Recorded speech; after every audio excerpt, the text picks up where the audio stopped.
another car chat. You guys, I'm so sorry. I'm like late as hell. Late as hell. But yes, check out the fashions. I'm in a long dress today with my little sun visor hat. We went to the beach. But yeah, we're gonna get into some things. So, what's up? Hi everybody. Thank you for waiting. We got three topics. All right, we're going to go. And I got a bonus topic, okay? So, welcome back to your Sweet Pea Diaries. If you are new to this channel, welcome. Be sure to like, subscribe, share the video. If you are a returning subscriber, welcome back. Y'all know how we do this thing. This is our car chat. But wait a minute. Let me disconnect this from the Bluetooth because if not, it ain't going to sound right. Right. So, a lot of people have been asking me to talk about this, okay? Child, them two. Where do I begin? I have always thought, in my own opinion, that that baby is not Safaree's. To me, that baby looked like Rich Dollars. I don't know if they have had a paternity test, or not. But to me, when I look at that little girl, she's beautiful. But that baby looked like Rich Dollars. The way her facial features are, her eyes, her skin tone, her hair. She just very much, it gives me a mix of Erica and Rich Dollars. It just does not give me Erica and Safaree. Okay? That gives me Erica Mina and very much Rich Dollars. That's what I get. Hey, Cherie, thank you, boo. Love you. But that's what I get out of that, okay? But Safaree has been creeping in these streets. He's creeping with, his friend's woman. And Erica is said to be upset. She done filed for divorce back in May. She done poured paint and everything all over motorcycles. They done went up the pipes and exhaust and everything, and Safaree is asking for $50K for damages because apparently they had some sort of agreement in with this filing for divorce. I guess some type of protective order or whatever was, and you know how that happens when people are filing for divorce and stuff like that. They got protective orders and there's all types of orders. And thank you, baby doll. Hey, baby. Mwah. And so apparently they're not supposed to be around each other. They're not supposed to harass each other. And so Safaree is asking for Erica to be held in contempt of court for, damaging his property and damaging, his clothes. Apparently she poured bleach and cut up his shoelaces to custom made shoes. And, she did what scorned women do. But here's the thing. She is, she's stigmatized. I mean, she's stigmatized. She's strung out. Safaree done laid that pipe. And she's stigmatized. She's going crazy. But what I don't agree with is how she's dragging him in the public eye. These women want these black men, and then when they cheat on your ass, you want to be all over Instagram and all over social media, dragging a brother, trying to make him look bad. Oh, he's not. Safaree been dicking you down, and he got a baby that's in the NICU. Girl, all babies get in the NICU, be in the NICU if they're born premature, but they're perfectly healthy. She want to make it sound like that baby is on his deathbed and he ain't coming there to help her and all this. Girl, whatever the baby is in the NICU for, I'm pretty sure that he's fine. I'm pretty sure that the nurses and the physicians are taking very good care of the baby. So you trying to make it seem like, oh, Safaree is out cheating and he's doing all this and dicking down this girl, and, the baby is in the hospital and he ain't came. You just trying to make him look bad. But girl, you filed for divorce back in May. We are now in June, July. We in the summertime. You filed for divorce. He done moved on. Apparently, y'all been fucking separated or a bad relationship for some time now. So he moved on. So you're upset that he moved on. That what these women get upset because if the man ain't sitting there crying and boo-hooing and begging and wanting you and chasing you, now you're mad because he done moved on and he's enjoying his life. I don't consider Safaree cheating if you filed for divorce in May. And she did all of this. What we're hearing now about her damaging property and all of this that is making the press now, this shit happened back in May, 2 days after she filed for divorce. So this didn't just happen 2 days ago or a week ago. This shit happened back in May when she filed for divorce. 2 days later, she cutting up shit, putting bleach all on clothes, and that's not cool, because Safaree's shit is custom made. That shit ain't no something like you could just go back to the mall and buy another pair of that shit. That's custom made. And if he said it's 30 to 50K worth of damage, that's a lot of damages. That's a lot of money to be just destroying. You destroying motorcycles and, four-wheelers and all of that. Girl, the same way you get them is the same way you lose them. You thought that you were Erica Mena. Oh, I'm Erica Mena. I'm a Puerto Rican princess. I'm this, I'm that. I'm that bitch. And honey, you can get left too. You can get left too. So, this isn't just something that happened overnight. They have been having problems for some time now. It's obvious. And I think that Safaree also, in the back of his mind, probably wonders if that's his baby. I don't know if he's had a paternity test. In my opinion, he should have a paternity test, because that little girl does not look like him. That little girl looks like Rich Dollars. That girl does not look like Safaree. And anybody who want to challenge me on that, let's go. What's up? In the chat, let's go. Well, in the comments, come on, let's go. I don't think that baby looked like Safaree. I'm sorry. That baby looks like Rich Dollars. And you don't know what's in the back of you don't even know if maybe they know that. You don't even know it, because this is what kills me about social media. Everybody think that they know what's going on in these people's houses. You don't know, just because they posting certain things about the breakup and what they're going through. All couples across America go through this type of shit when somebody is caught cheating, or when one leaves the other and you ain't ready for him to leave you. You want that man to be sitting and sulking. Honey, Safaree said, Uchi bang bang, uchi wada wada, uchi bang. Safaree said he getting out there and he gonna spread that Jamaican dick all through the streets, okay? All through the streets. So, I don't believe that Erica Mena is in the right. I'm sorry, women. I know women gonna get upset with me about this, but I don't believe, in my opinion, I'm on Safaree's side with this one. I don't know if Safaree is cheating. I don't know what the fuck Safaree doing. That's in their goddamn business. The price gonna go up if it's not, and everybody going, right. So, I feel like I agree with Safaree. Erica needs to pay for that shit. She needs to pay the 30, 50K or whatever it is. She needs to pay for them damages, because you're just upset that he's not home sulking and begging for you. You said you want a divorce. You said you didn't want him no more. So he done moved on with his life. What? Because it was 2 days later he left? Y'all must have been having problems for a while if you just got the courage and got up the wherewithal to file for a divorce in May. Things don't just happen like that. Boom, you file for divorce. It don't just happen like that. So they've been having issues, and she filed for divorce. And Safaree moved on with his life. That's not cheating in my book.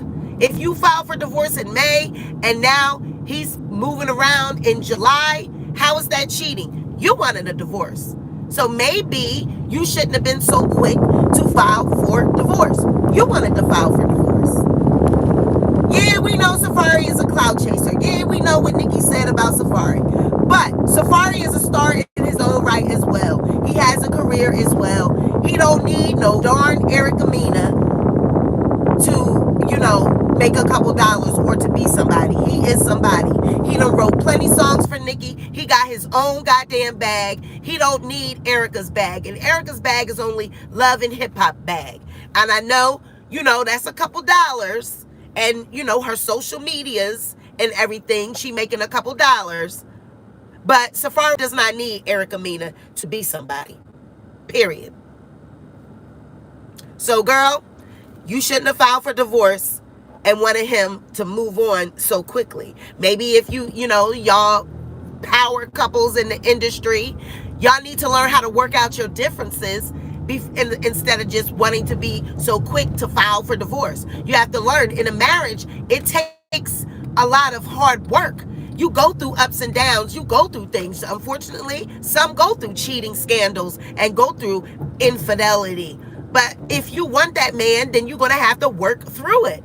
Don't file for divorce for attention. And then when you don't get the attention that you're looking for with your thirsty ass, then you're mad. Now you want to cut shit up. Now you want to bleach shit. Now you want to do all of this. You filed for divorce. It don't say Safaree filed for divorce. It says that Erica Mena filed for divorce. So that's what you wanted. So because he's not upset and he moved on, you want to make like the baby is on life support. He's dying. He's in the NICU. Safaree is out rolling around in the streets. And the baby is on the deathbed. Safaree has not seen his son. He's out fucking. Girl, bye. Stop. Stop.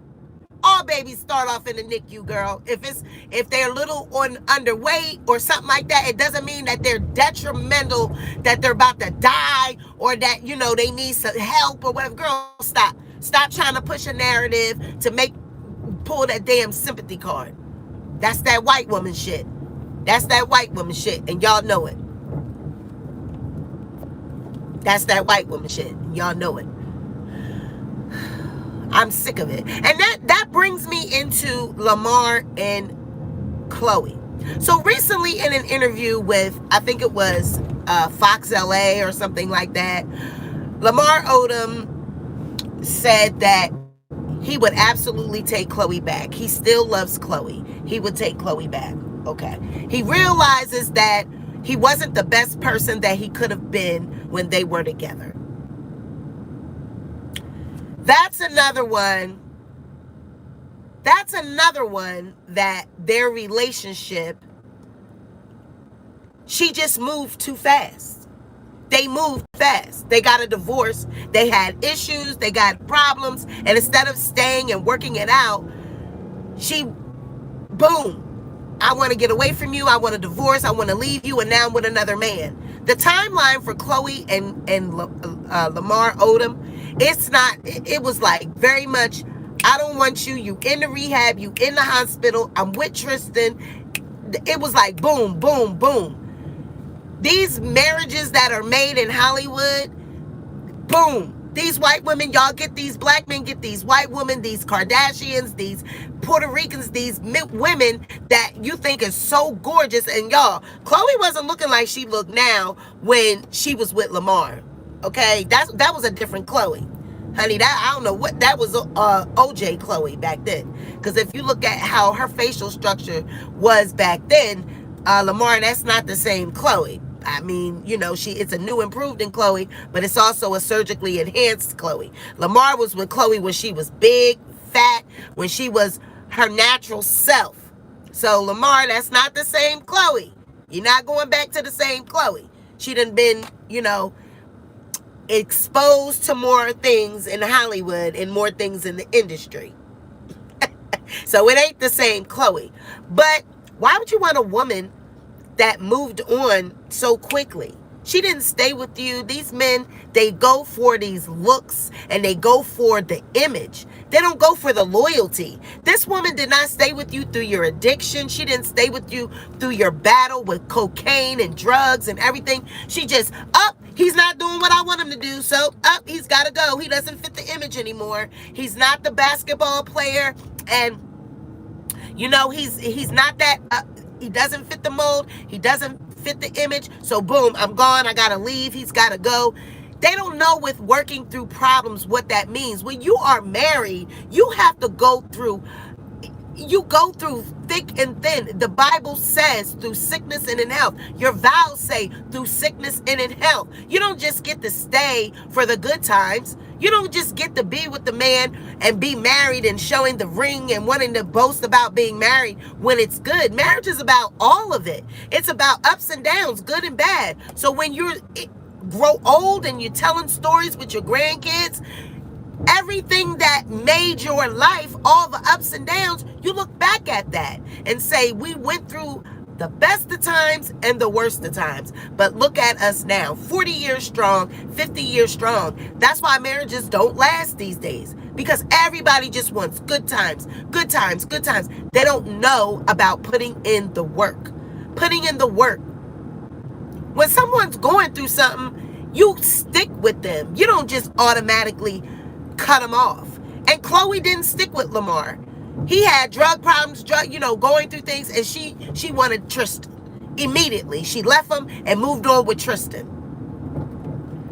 So I understand Lamar saying, oh, I didn't really give Khloe my best self when we were together, but you gave her yourself. You gave her something for her to want to marry you. So she wasn't loyal. But what do they want? They're ready to go back. I will take her. Absolutely, I would take her back in a heartbeat. Really? Your friend, she was with Tristan, another basketball player? You would just take her back in a heartbeat.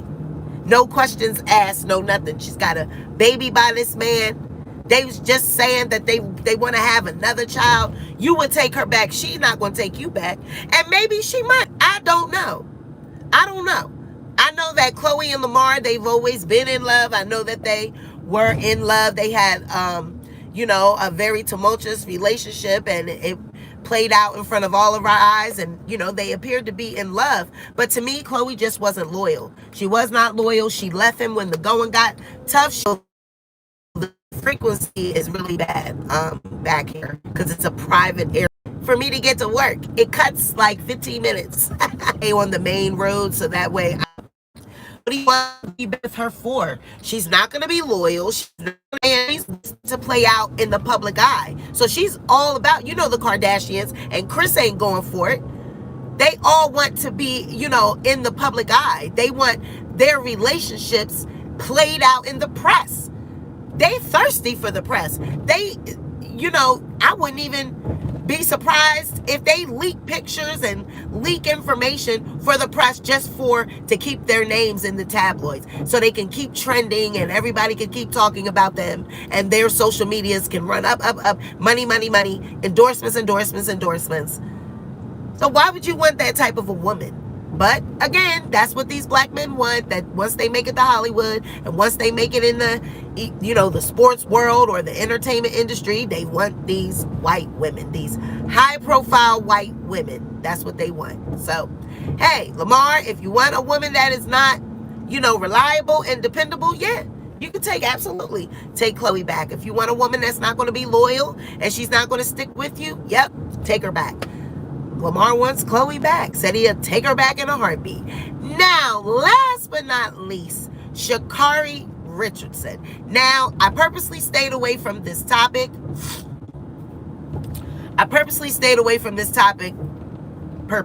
Okay?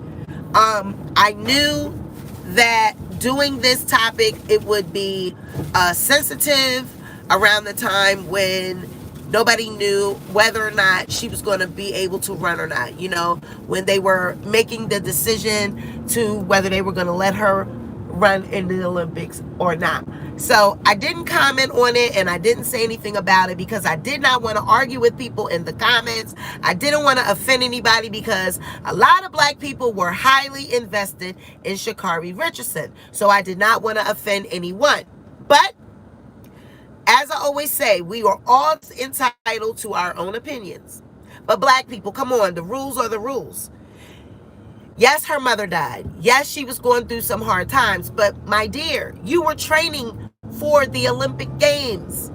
You had the world, all black Americans behind you, rooting for you. Like, you let us down. You couldn't hold out until you were done with the Olympics? You couldn't hold out. You just had to smoke weed. Y'all got to understand, the rules are the rules. And the society that we live in today, people think that, oh, all we got to do is sign a petition and all we got to do is make some noise with things that we don't like and we're going to get rules overturned. But what y'all want to live in a society with no goddamn rules? Y'all want to live in a society where every time we don't like something occur, we sign a goddamn petition? Life don't work like that. There are rules in place for reasons. And people are saying, oh, well, weed isn't a drug. It's legal in a lot of states. Weed is a drug. It is considered a drug. Whether it's legal or not, it is a mind-altering substance. Whether it doesn't make you fast, whether it makes you slow, all of that is irrelevant. You knew what the rules were. You knew that you weren't supposed to be smoking weed. So why would you smoke weed knowing that you had to take a drug test? Why would you do that? Why would you do that? So black people, that's the rules. The rules are, if you are training for a sport or if you're participating in a sport, you're not supposed to do drugs, period. Do you look at Floyd Mayweather? That's why Floyd Mayweather is the best. He doesn't drink, he doesn't drug, he constantly trains. People that are boxers, they constantly train, people that are dedicated to their sport. They don't drink, they don't drug, they don't put substances in their body that's going to harm them during their training. So why would she smoke weed? You could have held out until it was over. And then you could have partied hard, went to the club. It would have meant more to you then because you were celebrating. But people say, oh, she was coping with the death of her mother, so she smoked because she needed to get through. Well, I beg to differ, because when we're coping with things and we're going through things, we need to learn how to do things without using drugs. We need to learn how to do go through grief and coping skills without using drugs or alcohol or some type of mind-altering substance to fill a void. You got to get in touch with your feelings, get in touch and grieve. It's normal to grieve. Death is a part of life. Death is a reality. You're not going to be here forever. You're going to die. So when death hits home, I just had death in my family. But I have to cope. I can't go out there in the street and get high and risk it all, lose everything I got because one of my relatives died. No. I have to still stay the course. I have to grieve, allow myself to grieve, allow myself to feel the feelings that I'm feeling. You can't mask up your pain with drugs. So I know some people are not going to agree with me. I know a lot of people are going to be like, Sweet Pea, I'm unsubscribing. I don't like that. She's a black girl. No, none of that is a factor here. The factors are the rules state that you should not be doing drugs. You can't be doing drugs during training or, while you're participating in this sport. Weed is considered a drug. So if the argument wants to be, well, weed is not a performance enhancing drug, so why would it matter? It's a drug. Your system is supposed to be clean while you're participating in this sport. You're not supposed to be indulging in extracurricular activities that include alcohol and drugs, period. You want to be the best you can be. You want to be in tip-top shape. Weed makes you lethargic. Weed makes you lazy. Weed makes you eat. Weed makes all of the things that are slow. Weed makes you those things. So why would you want to put that substance in your body while you were training? So now she's being offered an endorsement by a THC vaping company. They offered her $250,000 to be a so-called doctor or tester of their product. Now look at that. A goddamn vaping weed company coming out asking her to be a tester. That's contradictory to everything that her sport stands for. So if I was her, I would not take that endorsement. That endorsement opportunity. I would not take that, because why would you want to be testing THC products and be associated with the Olympics and associated with track and field. It just doesn't add up. So you guys that are younger, back in the day, weed was considered a drug, okay? My people, my grannies and aunties and older people, they call weed dope, all right? Everything that was a drug, it was the word dope encompassed it. Dope meant everything. Weed, crack, pills, everything. The word dope, weed was included back in the day. So the rules have changed, things have changed, we've progressed, it's true. But unfortunately, the rules that are in these rule books, they have not caught up with the times. So since you know that, why would you indulge? Why would you risk it all? You risk it all, and you took a chance to risk it all. And so now all of us are supposed to be up in the bound. We're supposed to be all up in arms and begging for her to participate in the Olympics. She didn't care about participating in the Olympics because she saw me. She knew it was a chance that she was going to be caught and kicked out of the sport. So she didn't care. So why would we be all up in arms? That's what I'm trying to teach black people out here now. If people don't care about themselves and their own situations, why are you so invested in other people's life?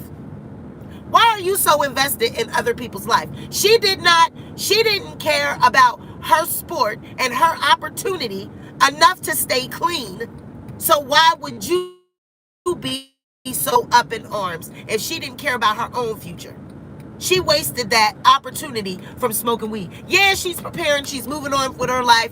She's preparing for the World Games in 2022. But sis, right now, your opportunity was the Olympics right now, and you had a whole race of people behind you, and look what you did. You did just what they say we're going to do. Just what they say we do. We like to smoke. We like to drink. We like to party. We don't take life serious. And you just... Another statistic, you blew it all for a puff of weed when you knew what your rule book states about drugs. We don't know, but you know. Oh, you know because you signed it. You signed up. You signed that contract that you wouldn't participate in extracurricular activities and drug-related offenses. You signed that agreement, and you said that you were going to remain clean and sober. So if she didn't care about her opportunity, why would we be all up in arms? Rules are rules. Rules are made to be followed. And the world that we're living in today, everybody wants a lawless society. They want to overthrow the rules. They want all rules to be thrown out of the rule books and want to just go have a free-for-all. Well, life is not going to be organized, and life wouldn't be of value if there were no rules. What would you work towards? What would you work for? What goals would you attain if there were no rules and there were no goals? It makes it better with rules in place, because it means much more that you were able to follow the rules, you were able to persevere, you didn't do drugs, you didn't touch drugs, you were clean. And that makes it even better, because just another black youth falling victim to drugs. More bonus.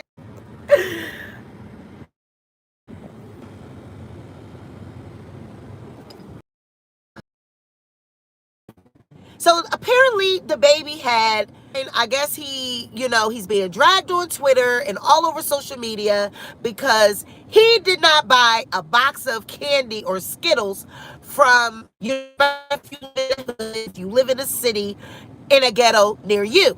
You've seen these children outside without any parents, without any adults, whether it's candy, waters, or whatever. They're selling something, and it's supposed to be for a cause. Well, some of them aren't selling things for a cause. They're selling things because maybe they're hungry. Their parents have been affected by COVID. They don't have a job. They need money.